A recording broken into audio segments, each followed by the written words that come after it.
Hey, it's Clay, and this will be a video chart on ticker symbol BDR. We will take a look at the 30-minute time frame. Real quick, what do I mean by 30-minute in case maybe you're new to charts? Instead of each one of these candlesticks here representing 1 day's worth of price action, which is what you would normally see, each one represents 30 minutes. So while this here may look like several days worth of time, it's actually just today's price action broken down into 30-minute time slices.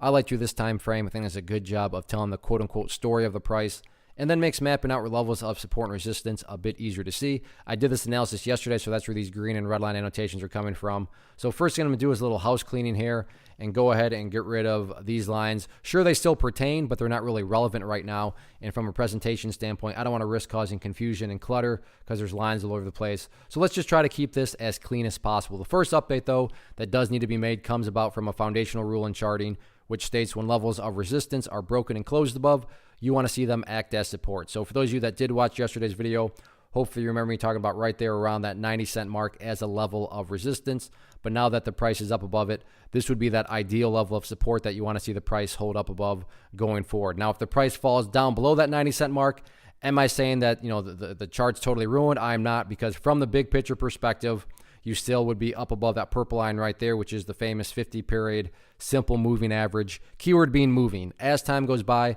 that purple line is going to move itself higher and higher. So a very easy but highly effective way to gauge the health of the move, this right here being defined as quote-unquote the move, just watch that purple line. As long as the price stays above that purple line, as the line itself moves higher and higher, then the price is in full health, the bulls are in full control. However you can best visualize that, that is what is being represented with the price staying up above that purple line. Now, what about areas of resistance?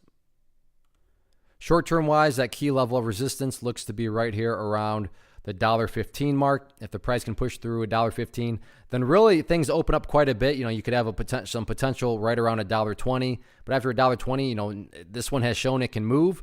But one step at a time. That first step is staying up above 90 cents and then getting up above $1.15. And if it continues to work its way upwards, I'm sure I'll be back to update the chart at that point in time. But yeah, very nice move today. And as long as the price keeps on building higher lows, everything else will take care of itself. One of the biggest questions that I get is, hey Clay, how do you find the stocks that you trade? So what I've done is put together a free resource guide where I talk about the tools that I use to locate stocks that I find interesting and think may have potential. So if that sounds like something that could add value to you as a trader, then click on the image that is up on the screen right now and I will email you the guide. The guide itself is very short and to the point, and best part, it's completely free. Thanks for watching the video. Let me know if you have any questions.